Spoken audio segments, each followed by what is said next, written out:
오늘의 주요 뉴스입니다. 김행 여가부 장관과 유인촌 문체부 장관 후보자에 대한 인사청문회가 국회에서 열렸습니다.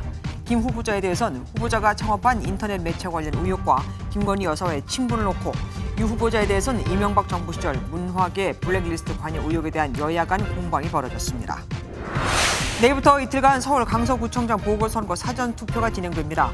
국민의힘은 대통령과 한 라인이 있는 구청장이 필요하다고 강조했고 더불어민주당은 투표로 정권의 폭정을 멈춰야 한다고 호소했습니다. 전국 고속도로에서 수거되는 도로 위의 흉기, 낙하물이 매년 20만 개입니다. 하지만 운전자가 받는 처벌은 범칙금 5만 원과 벌점 15점이 전부입니다. 북서쪽에서 내려온 찬 공기로 오늘 아침 설악산이 영하 1.6도를 기록하는 등 올가을 들어 가장 쌀쌀한 날씨를 보인 하루였습니다. 내일도 평년 기온을 밑돌 것으로 보입니다.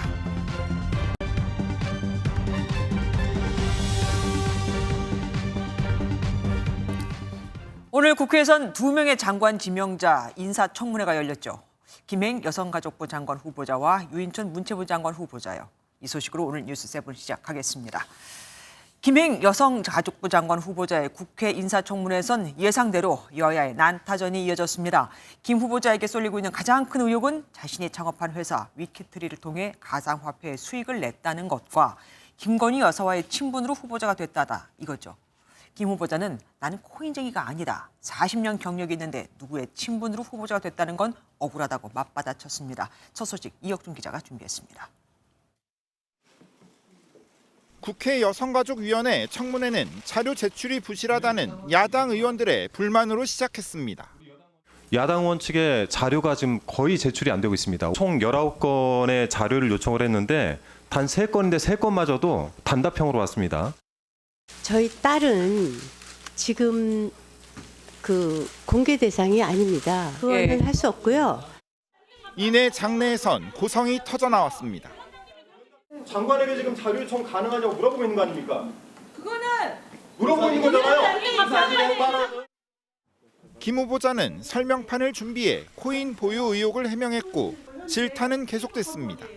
위키트리는 더 많은 코인을 받기 위해서 어비징까지 합니다. 결과적으로 어마어마한 코인을 축적했을 거라는 합리적 의심을 할 수밖에 없는데 후보자께서는 코인 지갑을 오픈해서 내역을 공개하실 수 있습니까?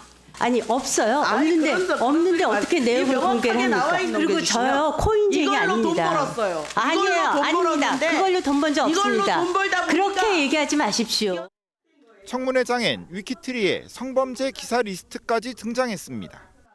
김행 후보자께서 이런 기사들로 돈을 버셨어요. 그러니까 혐오 장사로 주가를 79배를 급등시켜서 100억대의 주식 재벌이 되셨습니다. 돈을 벌기 위해서는 여성 인권이든 2차 피해든 크게 개의치 않는다. 김건희 여사와의 친분 공방도 이어졌습니다.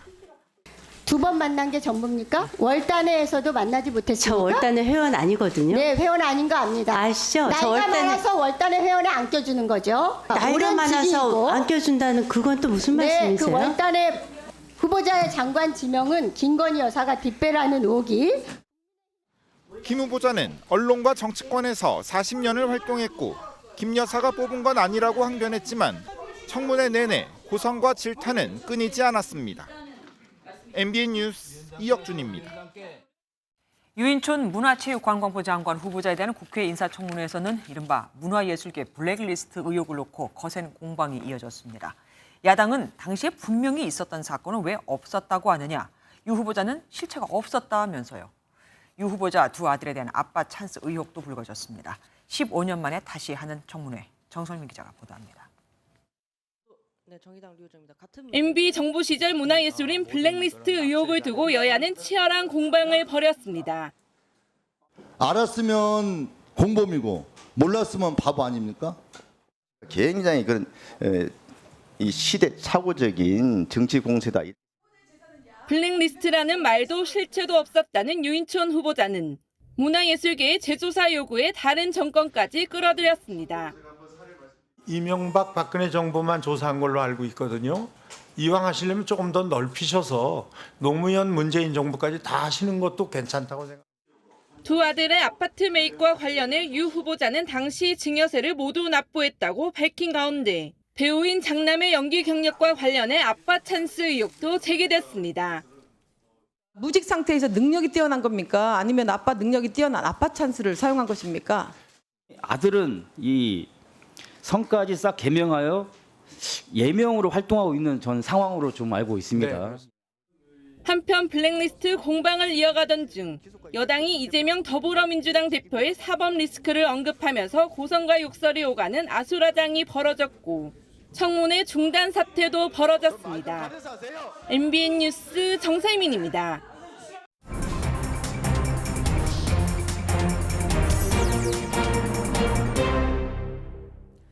보신 것처럼 고성과 막말이 오간 청문회 얘기 정치톡톡 안병수 기자와 더 나눠보겠습니다.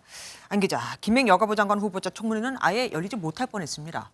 예, 국민의힘은 민주당 주도로 청문회 계획을 짠 데 항의를 하면서 당초에 불참을 예고를 했었죠.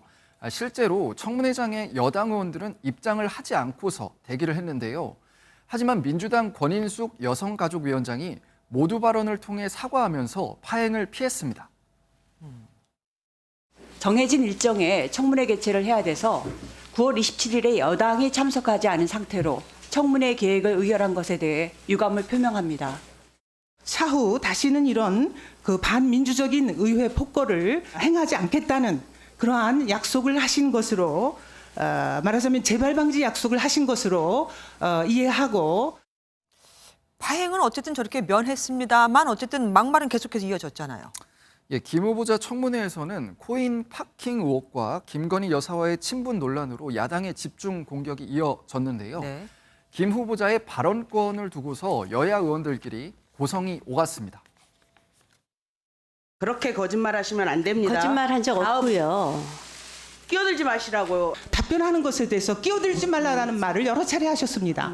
예의를 지키세요. 기본적으로 기본적으로 예의를 지켜요. 어디다 대고.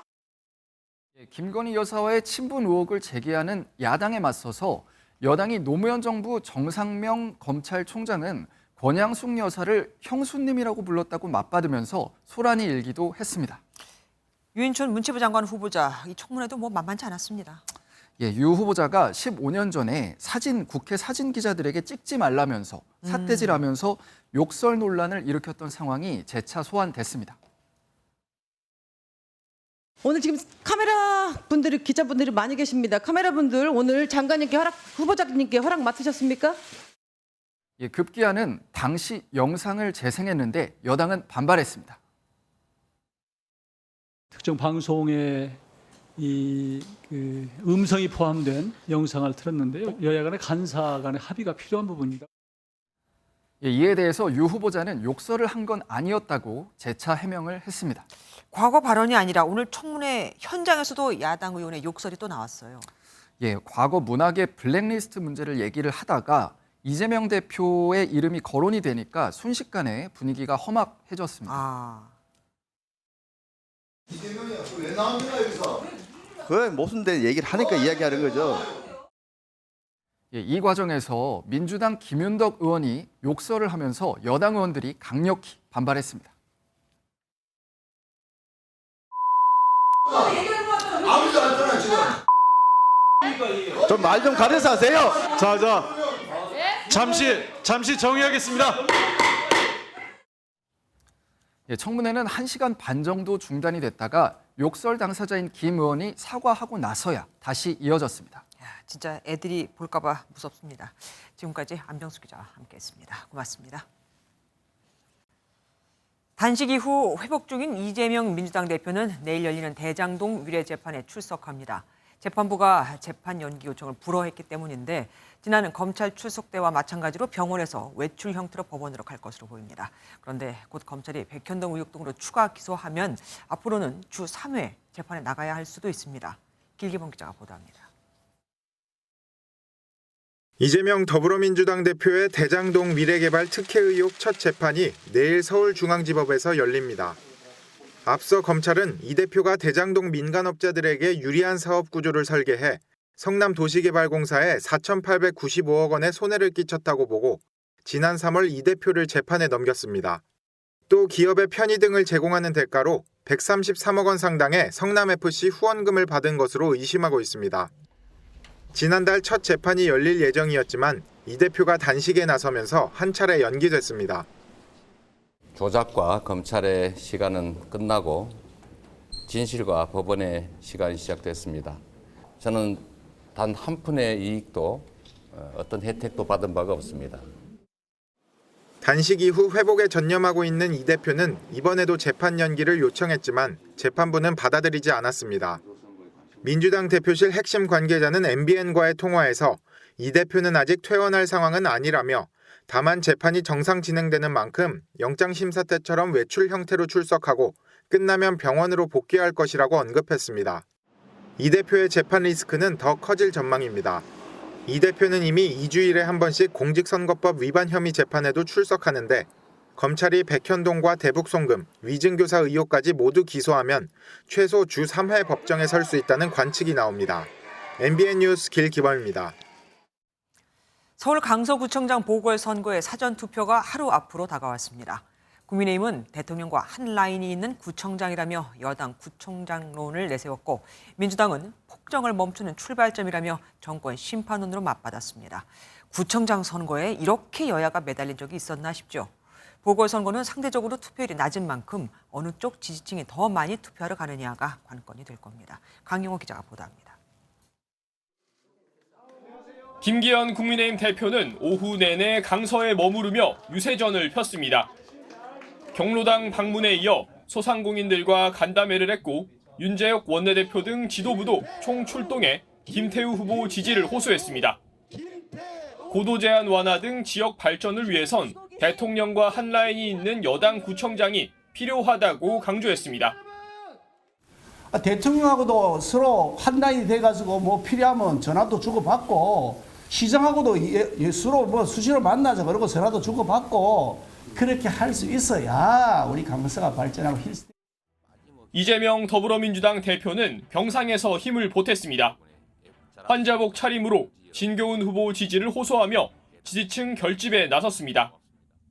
이번 강서구청장 보궐선거는 무능한 정권의 폭정과 실정을 멈추고 강서구의 새로운 미래를 여는 출발점이 될 것입니다. 이해찬 민주당 상임고문도 나섰습니다. 직접 진교훈 후보 캠프를 찾아 격려하며 지지층 결집을 노렸습니다. 민주당 강세인 강서구 특성상 투표율이 40%를 넘으면 민주당이, 넘지 않으면 국민의힘이 유리할 것이란 전망이 나오는 가운데 내일부터 진행될 사전 투표율이 선거 향방에 중요한 변수가 될 전망입니다. MBN 뉴스 강용호입니다. 사전투표가 시작되는 내일 국회에서는 이균용 대법원장 후보자 임명 동의안 표결이 진행됩니다. 이 후보자는 논란이 불거졌던 10억 원 상당의 처가 회사 비상장 주식도 모두 다 처분하겠다. 국가와 법원에서 일할 기회를 달라며 가결을 요청했지만 야당의 부결 기류가 워낙 강해서 결과를 예측하기가 참 어렵습니다. 김순철 기자가 보도합니다. 이균용 대법원장 후보자는 오늘 오전 입장문에서 자신을 둘러싼 여러 지적을 모두 겸허하게 받아들이겠다고 밝혔습니다. 그러면서 국가와 사회, 법원을 위해 봉직할 기회를 달라며 몸을 한껏 낮췄습니다. 특히 재산신고 누락 논란이 불거졌던 10억 상당의 처가 회사의 비상장 주식도 모두 처분하겠다며 사실상 승부수를 던졌습니다. 재산신고 등과 관련하여 미비한 점으로 드러난 부분에 대해서는 위원님들과 국민 여러분들께 송구하다는 말씀을 드립니다. 이 후보자에 대한 임명동의안 표결이 하루 앞으로 다가왔지만 여야의 입장차는 여전합니다. 더불어민주당은 대법원장으로서 역량도 부족하고 여러 의혹도 소명이 안 됐다는 이유로 부결 기류가 강합니다. 내일 열리는 의원총회에선 당론으로 정해 투표할지를 정할 방침입니다. 대법원장 임명 동의가 부결된다면 이는 오롯이 부적격 인사를 추천하고 인사 검증에 실패한 윤석열 대통령의 책임입니다. 정의당 역시 부결로 입장을 정리했습니다. 반면 국민의힘은 치명적인 결격 사유는 없다며 사법부 수장의 공백으로 주요 재판이 지연되는 등 국민이 피해를 볼 것이라고 경고했습니다. 이전의 대법원장 후보에 비해 결격 사유가 특별히 더 크지도 않은데도 임명에 한사코 반대하는 것은 어떻게든 정부 여당의 발목을 잡으려는 것입니다. 야당의 반대 기류가 거센 상황에서 실제 부결로 이어질 경우 여야의 관계는 더욱 경색될 전망입니다. MBN 뉴스 김순철입니다. 포털 사이트 다음에서의 여론 조작 의혹과 관련해 정부와 여당이 연일 공세를 펴고 있습니다. 민주주의에 중대한 위협이 될 수 있으니 대책 마련이 시급하다고 말이죠. 하지만 야당의 입장은 또 다릅니다. 마치 북한 등 공산주의 세력이 대한민국 여론에 관여하는 것처럼 얘기한다. 침소봉대다라고 말입니다. 노태영 기자가 보도합니다. 국민의힘은 포털 사이트 다음에서 중국 축구대표팀 응원 비율이 높은 데 대해 여론조작 의혹을 제기하며 공세 수위를 끌어올렸습니다. 손쉽게 응원 조작이 이루어진다면 얼마든지 선거 조작의 길도 열릴 수 있다는데 네이버에서도 강서구청장 선거 관련 허위 사실 유포가 자행되고 있어 내년 총선을 앞두고 특단의 대책이 시급하다고 지적했습니다. 불법으로 유통된 포털 아이디를 매크로를 이용하여 선거에 개입하고 댓글을 조작해도 포털은 방치하고 있습니다. 여당은 김기현 대표가 지난 1월 대표 발의에 상임위에 계류 중인 댓글 국적표기법 개정안 통과에 속도를 낸다는 방침입니다. 반면 더불어민주당은 네티즌들의 장난을 부풀려 정치 쟁점화하고 있다고 비판했습니다. 정부 여당이 아무런 확인도 없이 여론 조작 세력을 거론하고 있으니 실소를 금할 수 없습니다. 침소봉대해서 포탈을 본격적으로 손보려는 의도를 드러낸 것. 이와 관련해 대통령실은 경찰 수사를 지켜보고 있다며 포털이 어뷰징이나 디도스를 막아낼 수 있는 능력을 갖춰야 한다고 밝혔습니다. MBN 뉴스 노태현입니다. 전 세계에 살고 있는 우리 동포는 750만 명 정도 됩니다. 그동안은 이들이 조국, 한국을 위해서 많은 일을 해왔죠. 윤석열 대통령이 이제는 동포들이 국제사회에서 뛸 수 있도록 한국이 운동장을 넓혀나가겠다고 했습니다. 외국에서 활동을 잘할 수 있게 지원을 아끼지 않겠다는 뜻으로 보입니다. 황재원 기자가 보도합니다. 일제강점기 일본으로 건너온 가족의 4대에 걸친 이야기를 담은 드라마 파친코.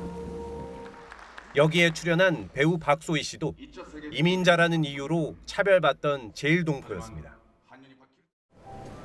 어디에도 썩하지 않는 경계인 이름 아닌 그 말처럼 제가 돌아가야 하는 나의 나라는 어디일까요? 하지만 어려움 속에서도 제1동포들은 일본 내 대한민국 공관 10개 중 9개를 지을 수 있는 돈을 기증하며 애국심을 발휘했습니다. 재외 한인 회장 360명 등 450여 명이 모인 자리에서 윤석열 대통령은 동포들의 노력이 우리나라의 역량을 키운 것이라고 강조했습니다. 하와이 사탕수수밭과 중남미 선인장 농장에서 번 돈이 독립자금이 됐다며 역사를 소개한 윤 대통령은 동포들이 긍지를 가지도록 국제사회에 더 많이 기여하겠다고 밝혔습니다. 재외 동포청을 중심으로 750만 동포 여러분이 함께 힘을 모아 뛸 수 있는 운동장을 넓혀 나가겠습니다. 추석날 일본 거주 원폭 피해자를 만난 윤 대통령은 최근 파독 광부와 간호사를 만나는 등 재외 동포 일정을 잇따라 잡고 있는데 대통령실 관계자는 동포들의 자부심을 갖게 하는 게 당연한 정부 역할이라고 밝혔습니다. MBN 뉴스 황재원입니다. 강원도 정선에서 돌가루를 가득 싣고 언덕을 내려오던 트럭이 조립식 건물을 들이받았습니다. 이 건물에는 오전 업무를 마친 정성군 주차 단속원 3명이 쉬고 있었는데 그중 2명이 숨졌습니다. 장진철 기자가 보도합니다. 대형 트럭이 조립식 건물을 그대로 들이받습니다. 트럭에서 뿜어져 나온 흰 가루가 마치 연기처럼 주변 도로를 뒤덮습니다. 강원 정선에서 15톤 트럭이 조립식 건물로 돌진한 것 오늘 오전 11시쯤. 이 트럭은 돌가루를 싣고 경남 양산으로 향하던 길이었습니다. 800m가 넘는 긴 내리막길을 내려오던 트럭은 속도를 이기지 못하고 건물 외벽을 들이받은 뒤 길 건너편에 있던 가건물을 뚫고 그대로 하천으로 추락했습니다. 살벌하게 차가 내려왔죠. 건물 빵 부딪히는 소리가 나고 만약에 그 옆에 또 차들도 안 돼 지나갔으면은. 트럭이 들이받은 조립식 건물은 정성군이 운영하는 교통통제 사무실이었습니다. 사무실에는 오전 업무를 마치고 복귀한 주정차 단속원 3명이 있었는데 그중 2명이 숨졌습니다. 또 단속원 1명과 트럭 운전자도 다쳐 병원에서 치료를 받고 있습니다. 함께 근무한 또 다른 직원 1명은 때마침 건물 밖에 있어 사고를 피한 것으로 알려졌습니다. 경찰은 내리막길에서 트럭 제동 장치가 제대로 작동하지 않은 것으로 보고 있습니다. 운전자 진술은 차가 밀렸대요. 브레이크를 밟았는데 밀렸답니다. 고장은 아니고 차량이 그냥 무거우니까 차량이 밀린 거죠. 경찰은 과적 여부 등 정확한 사고 원인을 조사하고 있습니다. MBN 뉴스 장진철입니다. 서울 강남 한복판의 69층 최고층 초고층이라고 해야겠죠. 주상복합 아파트죠. 도곡동 타워팰리스에서 불이 났습니다. 그것도 53층에서요. 샤워하다가 뛰쳐나온 사람 등 150명이 긴급 대피하고 고층 입주자들은 한동안 귀가하지 못하는 등 주민들이 큰 불편을 겪었습니다. 신영빈 기자가 보도합니다. 하늘을 뚫을 듯한 마천루에서 잿빛 연기가 치솟습니다. 창밖으로 뿌연 연기가 보이고 소방관들은 다급히 무전을 주고받습니다. 오늘 오전 11시쯤 서울 도곡동 타워팰리스 53층에서 화재가 발생했다는 신고가 접수됐습니다. 53층 세대 에어컨 실외기에서 발생한 불은 40여 분 만에 꺼졌고 인명피해도 없었지만 주민 150명이 놀라 대피하는 소동이 벌어졌습니다. 샤워하다 뛰쳐나가지고 머리도 여기서 집 말르고 얼굴도 떼게 죽겠어. 방송 소리 듣고 그렇다고 이제 하니까 그 소리 깜짝 놀라서. 아파트 밑에 떨어진 유리 파편을 수습하는 동안 출입이 통제되고 고층 입주자들은 불이 꺼진 후에도 1시간이 넘게 귀가하지 못하는 등 주민들이 큰 불편을 겪었습니다. 45층 이하에 사시는 분들은 들어가라고 그러더라고요. 소방서에서. 근데 그 위는 지금 연락을 아직 못 받았어요. 지난 2014년에도 타워팰리스에서 불이 나 주민 7명이 대피하는 소동이 벌어졌지만 큰 인명피해는 없었습니다. MBN 뉴스 신영빈입니다. 믿어지십니까? 귀가하던 여성을 성폭행할 목적으로 무차별 폭행해 징역 20년을 확정받은 이른바 부산 돌려차기 사건의 가해자가 이번엔 전 여자친구를 협박한 혐의로 검찰에 넘겨졌습니다. 면회를 오지 않는다는 이유로 말입니다. 가해자는 이미 구치소에 있을 때 피해자를 보복 협박한 혐의로도 수사를 받고 있죠. 박상호 기자가 보도합니다. 엘리베이터 앞에 선 여성의 머리를 걷어차고 쓰러진 여성을 둘러엎고 사라진 남성. 이른바 부산 돌려차기 사건 당시 모습입니다. 가해자인 30대 이모 씨는 최근 강간살인 미수 혐의로 대법원에서 징역 20년을 선고받았습니다. 이 씨는 구치소 수감 당시 피해자에게 보복하겠다고 협박한 혐의로 추가 기소될 처지에 놓였습니다. 나가서 피해자를 찾아가서 죽여버리겠다, 더 때려주겠다. 저한테 2주 동안 그렇게 하루도 빠짐없이 얘기를 했고요. 그런데 위협을 느낀 건 피해자뿐만이 아니었습니다. 이 씨는 전 여자친구에게도 협박 편지를 보낸 혐의로 검찰에 넘겨진 사실이 새로 드러났습니다. 구체적인 편지 내용은 공개되지 않았지만 구치소에 면회를 오지 않은 것에 앙심을 품은 것으로 알려졌습니다. 검찰은 현재 두 협박 사건을 별개로 수사 중입니다. 만약 검찰이 두 건 모두 기소하면 이 씨는 재소자 신분으로 재판을 받게 되는데 형량이 늘어날 가능성도 있습니다. MBN 뉴스 박상호입니다. 집에서 낳은 아이가 숨지자 시신을 4년간 가방에 넣어 방치한 30대 친모. 그런데 구속영장이 기각됐습니다. 주거가 일정에 도망할 염려가 있다고 보기 어렵다는 게 이유였죠.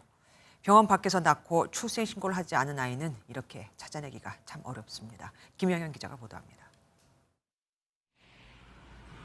경찰서 유치장 입구에서 호송차가 빠져나옵니다. 창문 안에는 한 여성이 앉아 있습니다. 백골 상태로 발견된 영아 시체 유기와 아동학대 치사 혐의를 받는 30대 친모가 영장 심사를 받으려고 법원에 출석하는 모습입니다. 법원은 친모에게 청구된 구속영장을 기각했습니다. 주거가 일정하고 가족 간 유대 관계로 도망에 염려가 있다고 인정하기 어렵다고 판단한 겁니다. 친모의 범행은 집주인이 경찰에 신고하며 드러났습니다. 월세를 내지 않고 잠적한 세입자의 짐을 정리하다가 여행 가방에서 영아 시신을 발견한 겁니다. 시신은 백골화된 상태였습니다. 수사에 나선 경찰은 대전의 한 가정집에 살고 있는 친모를 긴급 체포했습니다. 친모는 경찰 조사에서 4년 전 집에서 혼자 낳은 아기가 4, 5일 만에 숨지자 무서워 가방에 넣어 내버려뒀다고 진술했습니다. 아이는 출생 신고가 되지 않은 이른바 유령 영아에 해당되지만 출산 기록조차 없어 지자체와 경찰의 전수 조사에서도 빠졌습니다. 병원 자체도 안 갔고 출생신고를 안 했는데 이 전수조사 대상도 안 됐을 뿐더러 알지를 못하잖아요.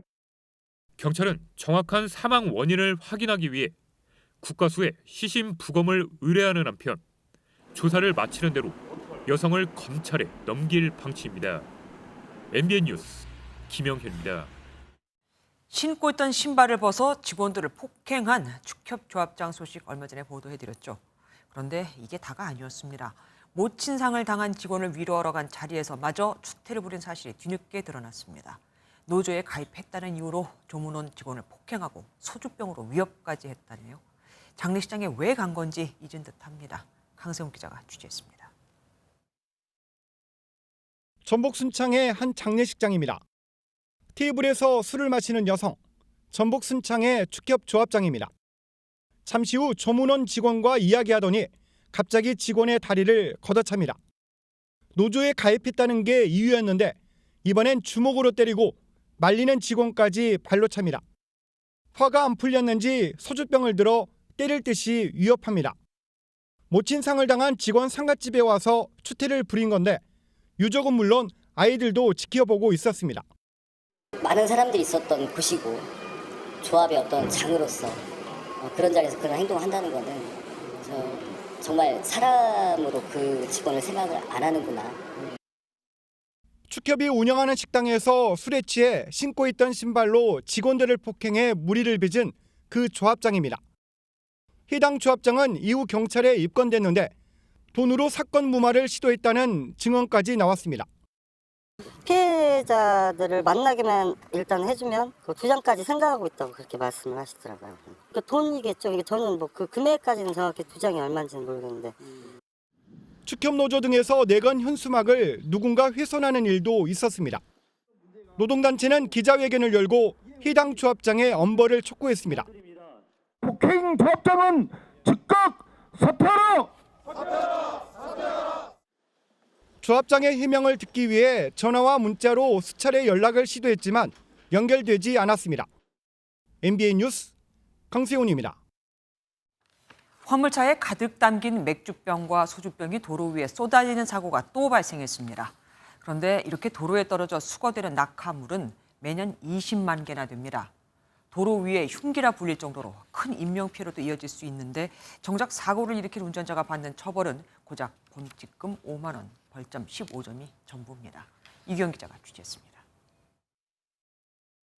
도로를 달리던 트럭에서 소주와 맥주병이 와르르 쏟아집니다. 지난 2일 서울 신대방동의 한 골목에서 화물 트럭에 실린 소주와 맥주 박스가 쏟아지는 사고가 발생했습니다. 지난달 6일 올림픽대로에서도 25톤 화물차에서 병맥주 4천여 개가 쏟아졌는데 비슷한 사고가 또다시 발생한 겁니다.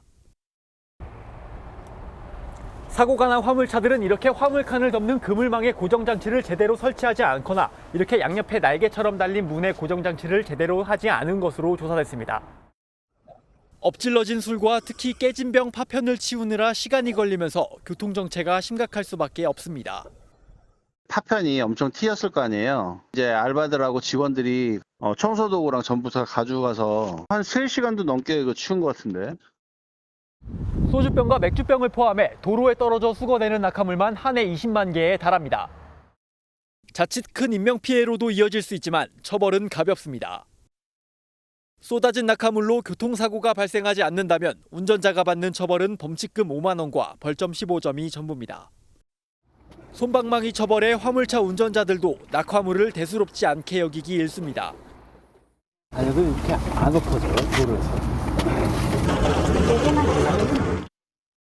교통 전문가 또는 안전 전문가들이 그 승인하에 이렇게 출발하게 하고 도착에서도 그걸 점검하게 하는 그런 제도가 필요한. 언제든 도로 위 흉기로 돌변할 수 있는 화물차 낙하물 사고. 보다 확실한 규제가 마련돼야 한다는 지적이 나옵니다. MBN 뉴스 이규현입니다. 종부세를 신용카드로 납부하는 분들 꽤 많죠. 소득세, 법인세 등 국세를 카드로 납부할 수 있도록 하면서 이용자가 급증하고 있는데 그 수수료를 납세자가 부담해야 한다는 걸 아십니까? 그 비용이 연간 1,000억 원에 이릅니다. 결국 카드사들 배만 불리게 되는 거죠. 박규영 기자가 보도합니다. 국세청 홈페이지에 올라와 있는 세금 납부 방법 안내입니다. 신용카드를 통해 세금을 낼 수 있다는 항목이 눈에 띕니다. 신용카드 국세 납부는 당장 현금이 없는 납세자에게 유용해 지난 2008년 시행된 이후 이용자가 꾸준히 증가하고 있습니다. 문제는 카드로 국세를 내면 수수료를 납세자가 부담해야 한다는 겁니다. 재산세, 자동차세 등 지방세는 카드 납부 수수료가 없지만 소득세나 법인세 등 국세는 0.8%의 수수료가 부과됩니다.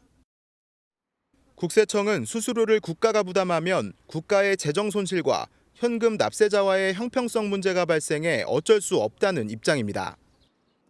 이런 수수료는 해마다 급증해 6년간 카드사가 벌어들인 수익은 4,800억 원이 넘습니다. 편의성은 증가합니다만 카드 수수료를 부담하는 것은 결국 납세자의 부담을 증가시키므로 개선이 필요하다고 봅니다. 이 때문에 국세도 지방세처럼 카드 수수료 부담을 카드사가 떠안아야 한다는 주장이 나오고 있습니다. 하지만 지방세는 카드사가 납부된 세금을 일정 기간 자체 운용해 수익을 낸 뒤 지방자치단체 금고에 입금하기 때문에 수수료가 없지만 국세는 그게 불가능해 카드사들도 난감한 표정입니다. 또 카드 포인트와 무이자 할부 등의 혜택이 있어 수수료율 조정과 함께 종합적으로 판단해야 한다는 반론도 나오고 있습니다. MBN 뉴스 박규원입니다. 두꺼운 겉옷이 전혀 이상치 않을 만큼 아침 기온이 뚝 떨어졌습니다. 설악산 등 일부 산지 아침 기온은 처음으로 영하로 내려갔고요. 이 추위는 내일까지 이어지다가 주말엔 다시 평년 기온을 되찾을 거라고 합니다. 최돈희 기자가 보도합니다. 도심은 가을을 건너뛰고 이미 겨울 문턱입니다. 옷깃을 단단히 여미고 발걸음을 재촉해보지만 한기에 강한 바람까지 불어 몸은 더욱 움츠러듭니다. 옷을 바꿔 입고 나오니까 그렇게 지금 추워요. 춥기는 막 늦가을 추위 같이 갑자기 추워지니까. 경기 포천의 아침 최저 기온은 4.4도, 충북 제천은 5.5도까지 떨어졌습니다. 공식 관측소 기록은 아니지만 자동기상 관측 시스템에선 서울 은평의 기온이 5.4도까지 내려갔습니다. 특히 설악산 영하 1.6도, 덕유산 영하 0.4도 등 일부 산지는 올가을 첫 영하권 기온을 보였습니다. 낮에도 기온이 크게 오르지 않았습니다. 한낮인데도 기온은 20도 아래에 머물러 있습니다. 낮 최고 기온이 20도를 밑돈 건 올가을 들어 이번이 처음입니다. 때이른 가을 추위는 북서쪽에서 밀려온 영하 10도 이하의 찬 공기가 한반도를 뒤덮었기 때문입니다. 이번 추위는 일단 내일까지 이어지겠습니다. 북서쪽에서 찬 공기가 내려와 6일 아침 중부 일부 내륙 지역에서 최저 기온이 5도 이하로 떨어지며 특히 산지를 중심으로 서리가 내리고 얼음이 오는 곳도 있을 것으로 기상청은 예보했습니다. MBN 뉴스 최돈입니다. 추석을 앞두고 물가가 계속 오르고 있다고 수차례 보도해드렸는데 실제로 지난달 소비자 물가가 폭염과 고유가 여파로 5개월 만에 3.7%로 치솟은 것으로 나타났습니다. 기름값부터 사과, 우유 등등 그야말로 안 오른 게 없을 정도입니다. 앞으로 지하철 요금과 전기 요금은 더 오를 예정이라고 하죠. 안병욱 기자가 보도합니다. 화물차 기사들은 요즘 기름을 넣을 때마다 다시 한숨이 나옵니다. 4달 전 리터당 1,300원대였던 경유 평균 가격이 계속 올라 1,700원을 넘어섰기 때문입니다. 대구까지 요새 용달에 한 15만 원 받는다고 하더라고요. 거의 남는 게 힘들어요. 휘발유도 리터당 1,800원 턱밑까지 치솟았습니다. 과일 역시 폭염과 태풍 여파로 생산량이 줄어 사과는 1년 전보다 54%, 복숭아도 40% 넘게 가격이 뛰었습니다. 지난달 소비자 물가는 1년 전보다 3.7% 상승하면서 5개월 만에 가장 큰 상승폭을 보였습니다. 앞으로가 더 걱정입니다. 지난 1일부터 우유 등 유제품 가격이 일제히 오른 데다 수도권 지하철 기본요금도 7일부터 150원 오른 1,400원이 되기 때문입니다.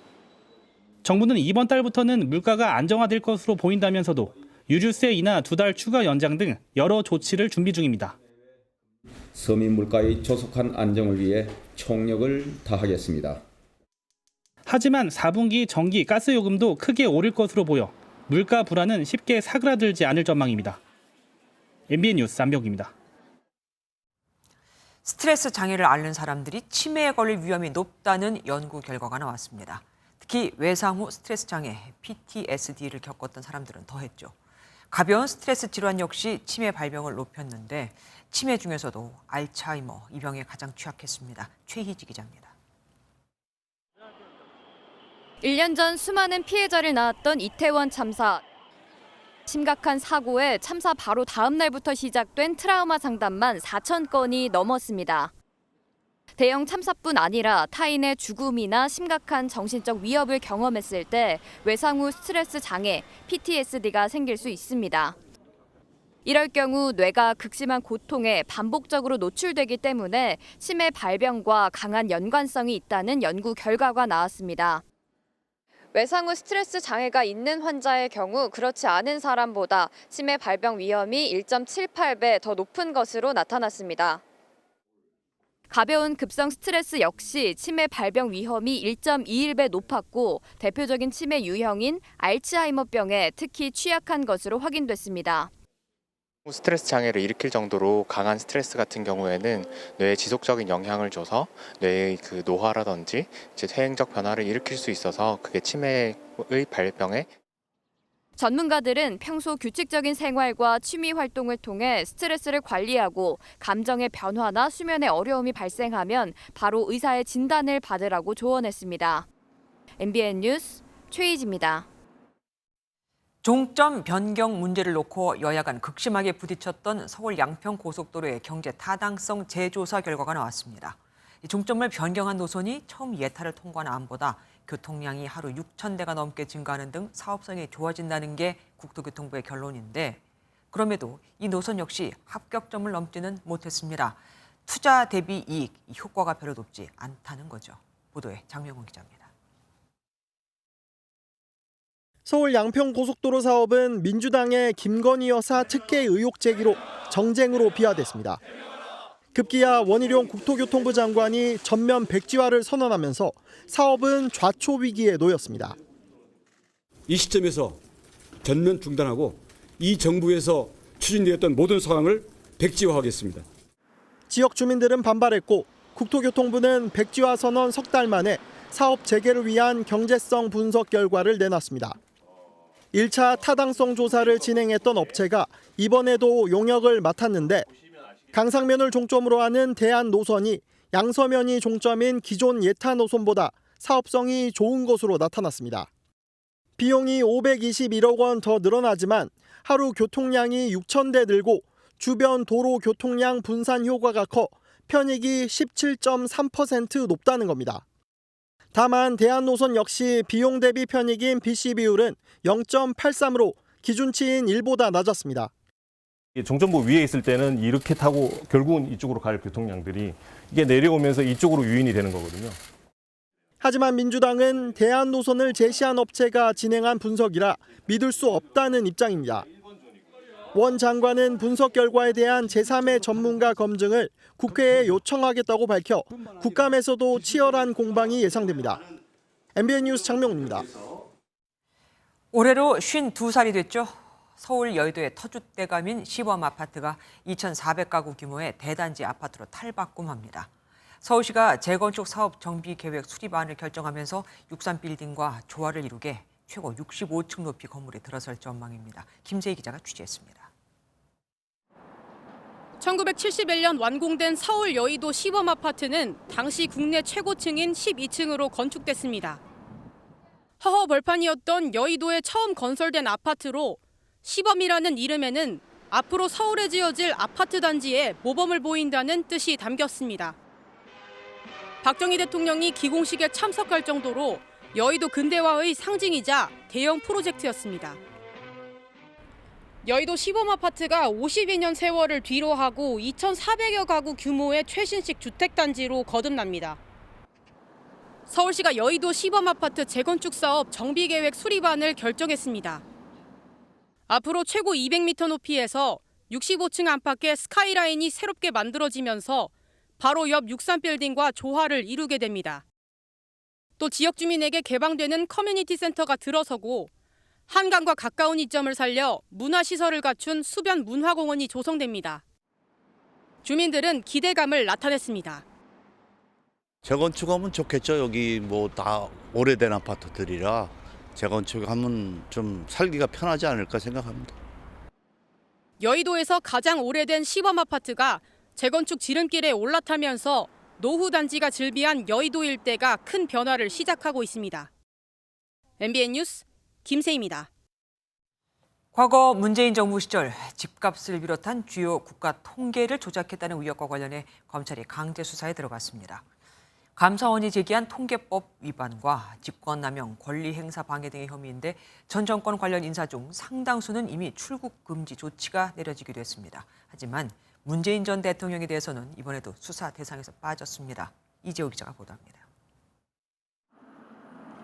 문재인 정부의 통계 조작 의혹을 수사 중인 검찰이 관련 기관에 대한 전방위 압수수색에 나섰습니다. 검찰은 정부 대전청사에 있는 통계청을 비롯해 한국부동산원과 국토교통부, 기획재정부, 고용노동부 등의 검사와 수사관을 보내 관련 자료 확보에 들어갔습니다. 감사원이 이전 정부에서 수년간 통계 조작이 있었다며 이들 기관과 관련자들에 대한 수사를 의뢰한 지 20여일 만입니다. 수사에 관해서는 저희들이 적극적으로 협조를 할 것이고 또 이것이 원인, 어떤 과정을 거쳐서 이런 일이 발생했는지에 관해서는 철저하게 진상은 규명될 필요가 있다는 생각입니다. 앞서 감사원은 문재인 정부 청와대와 국토부가 최소 94회 이상 한국부동산원에 부당한 영향력을 행사해 통계 수치를 조작했다는 감사 결과를 발표했습니다. 부동산 대책의 효과를 보여줄 필요가 있다고 판단되면 부동산원에 재검토를 지시했다는 내용 등입니다. 그러면서 감사원은 장하성, 김수현, 김상조, 이호승 등 문재인 정부 정책실장 4명과 김현미 전 국토부 장관 등 22명에 대한 수사를 요청한 것으로 전해졌습니다. 검찰은 이들의 주거지를 압수수색하는 한편 상당수에 대해 출국 금지 조치도 취했습니다. 다만 문재인 전 대통령은 수사 대상에 포함되지 않은 것으로 알려졌습니다. MBN 뉴스 이조입니다. 북한 미사일을 무력화하려면 선제 타격을 검토해야 한다. 미국 상원 청문회에서 나온 전문가의 의견입니다. 한국 내 핵 재배치에 대해서도 한미가 실무 수준의 논의를 해보는 게 좋다고도 했죠. 한반도 핵 무장론이 또 스멀스멀 고개를 드는 걸까요? 장동건 기자입니다. 미국 상원의회에서 한반도 안보를 주제로 청문회가 열렸습니다. 싱크탱크 전략국제문제연구소의 빅터 차 한국 석좌는 위험한 정책이긴 하지만 앞으로 북한의 미사일 발사를 무력화하려면 선제 타격을 검토해야 할 시점이라고 말했습니다. 북한의 탄도미사일 발사 횟수나 속도가 이전에 보지 못했던 수준이라는 겁니다. 또 워싱턴 선언에 따른 한미 핵 협의 그룹과 관련해선 실무 차원의 논의를 통해 미국의 확장 억제 효과를 높여야 한다고 강조했습니다. About what would be the infrastructure prerequisites if we were to consider something like that. Even beginning that dialogue at a working level would also send an important deterrence signal, not just to North Korea, but in particular to our ally. 다만 한반도에 핵 재배치를 하자는 것은 아니라고 선을 그었습니다. 청문회에서는 한국군의 미국 핵무기 사용 상황에 대한 훈련을 제공해야 한다는 의견도 나왔습니다. 한 공화당 상원 의원은 북한의 이웃 국가인 한국이 자체 핵 능력이 없다는 점에 우려를 표하기도 했습니다. And I would presume if I lived there, I would be disturbed by that lack of balance and would be wondering how that could be remediated. 이전에도 미국 보수층 일각에서 한국 핵 재배치론이 제기된 바 있지만 바이든 정부는 한반도의 비핵화가 궁극적인 목표라는 입장을 견지해왔습니다. MBN 뉴스 장동건입니다. 미국 공화당 내분으로 하원 의장이 해임되면서 내부 경쟁도 본격화됐습니다. 이 와중에 트럼프 전 대통령에게 하원 의장이 돼달라는 연락이 갔다는 웃지 못할 얘기도 전해졌죠. 하원 의장이 해임된 건 미국 내년도 예산안 문제 때문이었죠. 여기엔 우크라이나 지원금도 포함이 돼 있었고요. 바이든 대통령이 의회 승인 없이 우크라이나를 지원하는 방안을 고려하고 있다고 합니다. 워싱턴에서 최종락 특파원입니다. 공화당 하원 의장 경선에는 친트럼프로 평가받으며 바이든 대통령 탄핵 조사를 진행하고 있는 짐 조던 의원이 가장 먼저 출마를 공식화했습니다. 동료 의원에게 보낸 메시지에서 우크라이나 지원보다는 민생을 강조했습니다. The most pressing issue on Americans' mind is not Ukraine. It is the border situation and it is crime on the street. 스티브 스컬리스 공화당 하원 원내대표도 미국을 다시 올바른 길에 되돌려 놓겠다며 도전에 나섰습니다. 두 사람이 하원 의장 선출 가능성이 가장 큰 후보라는 것이 미국 언론의 평가입니다. 다만 메카시 하원 의장을 추출했던 강경파들이 누구의 손을 들어줄지가 변수라는 분석입니다. 토메머 원내 수석 부대표와 케빈 헌 의원도 후보군으로 거명되는 가운데 오는 11일 하원 과반수로 선출할 예정입니다. 바이든 미국 대통령은 정치권 혼란으로 우크라이나 지원이 어려워졌다며 의회 승인 없는 우회 방안을 고려 중인 것으로 전해졌습니다. It does worry me, but I know there are a majority of members of the House and Senate in both parties who have said that they support funding Ukraine. 구체적인 내용은 거론하지 않았지만 바이든 대통령은 우크라이나 지원을 곧 발표할 예정입니다. 바이든 대통령이 의회의 승인 없이 무리하게 우크라이나를 지원했다가 전황이 어려워지면 그 책임을 져야 하는 후폭풍에 직면할 수 있다는 관측도 제기됩니다. 워싱턴에서 MBN 뉴스 최종락입니다. 휠체어를 타는 분이 지하철 계단이나 버스를 타기 위해선 별도의 기기나 다른 사람의 도움이 필요하죠. 그런데 우리 연구진이 계단을 오르내리고 일어설 수 있는 로봇 휠체어를 세계 최초로 개발해냈습니다. 어떻게 움직이는지 궁금하시죠? 유승호 기자가 보여드리겠습니다. 휠체어를 탄 장애인은 엘리베이터나 리프트가 없으면 대중교통을 이용하기 어렵습니다. 긴 시간 휠체어를 이용하는 척수 손상 환자 가운데 욕창궤양에 고통받는 환자도 20%를 넘습니다. 국내 한 연구진이 세계 최초로 자세를 바꾸고 계단도 오르내릴 수 있는 로봇 휠체어 개발에 성공했습니다. 상부에는 스탠딩 모듈이 그리고 휠체어의 하부에는 계단 등반 모듈이 결합이 돼서 계단 등반과 스탠딩 작업을 이제 동시에 할 수 있는. 사용자가 자세를 자유롭게 바꿀 수 있어 욕창궤양 예방에도 활용할 수 있습니다. 주기적으로 혈액순환을 시켜줄 필요가 있는데요. 이 장치는 그러한 기능을 제공합니다. 자유자재로 모양을 바꾸는 바퀴는 어떤 장애물도 쉽게 넘나듭니다. 평지에서는 동그란 일반적인 바퀴와 같이 원형을 유지하지만 장애물을 만나게 되면 장애물의 형태가 똑같이 변형될 수 있도록 강성이 낮아집니다. 한국기계연구원은 휠체어가 차지하는 공간을 줄이고 사용자 편의를 높이는 방향으로 계속 연구를 이어갈 예정입니다. MBN 뉴스 유승호입니다. 올 초 상당수 노조들이 회계장부를 공개하지 않아 논란이 일었었죠. 금융감독원 전자공시 시스템은 다트처럼 노동조합용 회계공시 시스템이 지난 1일 구축됐습니다. 노조들의 동참을 위해서 조합비 세액 공제를 조건으로 내걸었는데 여기 동참하지 않으면 조합비에 세액 공제를 안 해준다 이 말도 되죠. 산하노조는 상급단체가 공시하지 않으면 혜택을 받지 못하게 돼 노노 갈등을 부추긴다는 비판도 나옵니다. 김민수 기자가 보도합니다. 노동포털에 마련된 노동조합 회계공시 시스템 화면입니다. 해당 노조의 인적 구성은 물론이고 자산과 부채, 수입과 지출이 한눈에 들어옵니다.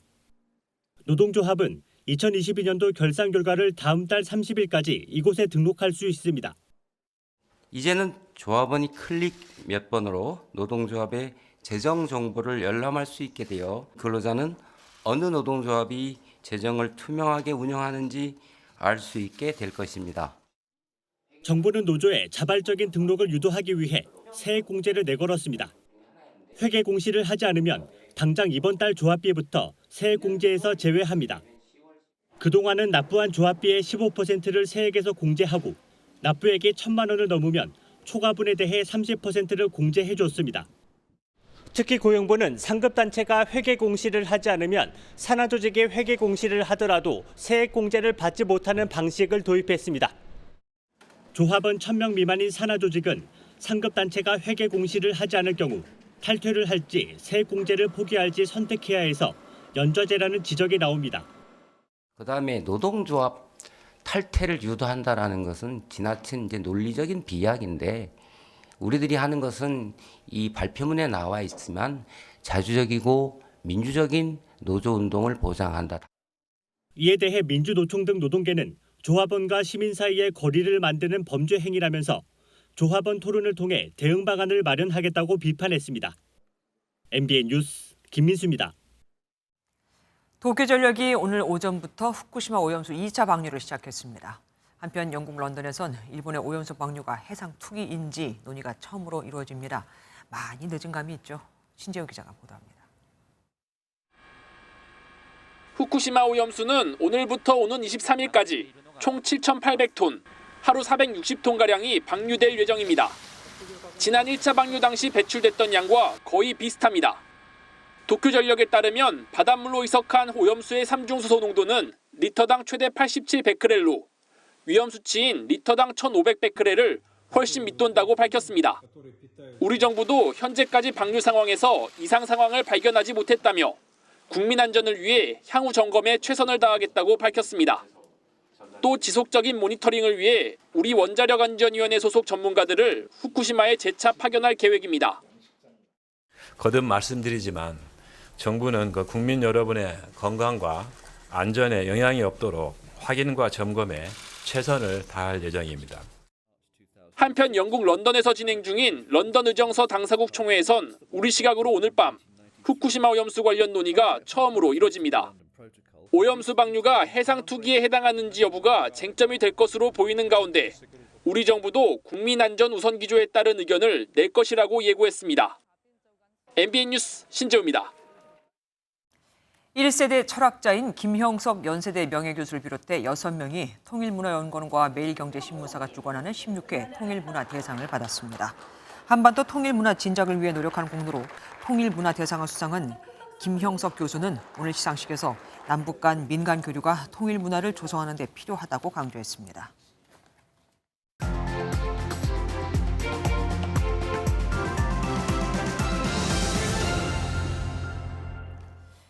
지난 8월 서울 강남 한복판에서 차를 몰다 인도를 덮쳐 20대 여성을 뇌사 상태에 빠지게 한 이른바 롤스로이스 교통사고 가해자와 마약 상습 투여 혐의로 적발된 배우 유아인 씨에겐 마약을 했다는 것 외에 또 다른 공통점이 있습니다. 모두 의사로부터 마약류를 처방받았다는 거죠. 한마디로 의사가 마약 공급책 역할을 한 겁니다. 그래서일까요? 요즘은 왜 힘들게 마약을 찾아다녀? 병원에 가면 편한데 라는 웃지 못할 말까지 나올 정도가 됐죠. 이게 다가 아닙니다. 치료를 위해 극히 제한적으로 사용해야 할 마약용, 의료용 마약류를 자신이 투약하는 의사도 너무 많아졌습니다. 식약처에 따르면 최근 3년간 의료용 마약류를 스스로에게 처방한 이력이 확인된 의사만 15,505명이었거든요.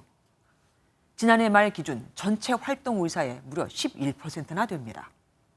심지어 이미 숨진 사람의 이름을 도용하는 유령 마약 처방까지 벌어져 최근 5년간 사망자 명의로 의료용 마약을 처방한 의사는 1,218명, 처방 건수는 3,000건 이상이었죠.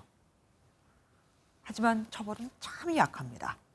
하루 5정까지만 처방할 수 있는 졸피뎀을 70정씩 파는 등 3년간 졸피뎀 18,500정 이상을 팔아 부정수입을 올린 의사가 받은 징계 처분만 봐도 달랑 의사 면허 자격 정지 1개월이 다였거든요. 그런가 하면 최근 5년간 마약 관련 의료인의 면허 재교부 현황을 보면 본인이 직접 마약을 투약했거나 의료 목적 외에 환자에게 마약을 투여했다가 의사 면허가 취소된 29명 중 8명이 의사 면허를 다시 받아갔습니다. 승인율이 무려 27.5%나 됩니다. 못 믿어온 사람에게 배신을 당하는 건 그럴 수도 있지 싶습니다. 하지만 고도의 전문성을 인정받는 데다 환자의 프라이버시 때문에 처방 내역이 공개되기 어렵다는 걸 악용해 의료용 마약을 불법 투약하게 하다니요. 이런 사람들은 한 번만 적발돼도 원 스트라이크 아웃으로 엄벌하는 게 옳을 텐데 지금 의료계는 의료인이 금고 이상의 형을 받으면 실형이나 집행유예 기간 이상, 일정 기간 동안 면허를 취소한다는 의료법 개정안을 두 팔 불고 반대하고 있죠. 의사는 도대체 왜 존재하는 겁니까? 김주혜 그런데 오늘은 마약 의사는 연구 퇴출이 답이었습니다. 오늘 아침 올가을 들어 가장 쌀쌀했습니다. 내륙 산간 깊은 곳은 영하권을 기록하기도 했는데요. 설악산이 영하 1.6도, 서울도 한 자릿수에서 출발했습니다. 밤사이 찬 공기가 더 내려오면서 내일 출근길은 오늘보다도 더 쌀쌀하겠습니다. 서울과 전주가 9도, 충북 제천이 3도, 대관령은 2도까지 뚝 떨어지겠습니다. 출근길 옷차림 따뜻하게 해주셔야겠습니다. 내일 전국 하늘에 구름이 많겠고요. 전 해안가와 제주 산지로는 초속 15m 이상의 강풍이 불어들겠습니다. 자세한 지역별 내일 기온입니다. 중부지방 아침 기온은 대체로 10도를 약간씩 윗돌겠고요. 남부지방은 광주가 10도, 부산 13도로 출발해서 낮 기온은 대체로 20도를 웃돌아 일교차가 크겠습니다. 한글날 연휴가 시작되는 토요일부터는 다시 기온이 올라 이맘때 가을 날씨를 회복하겠습니다. 날씨였습니다. 안녕하세요. 김주하입니다. 공정하고 신속한 MBN 뉴스, 유튜브를 통해서도 만나보실 수 있습니다. 특히 더 많은 뉴스와 라이브를 보고 싶으시다면 오른쪽을 눌러서 구독하시면 됩니다. 어렵지 않죠? 빠르고 정확한 뉴스로 계속 찾아뵙겠습니다. MBN 뉴스를 시청해주신 여러분 고맙습니다.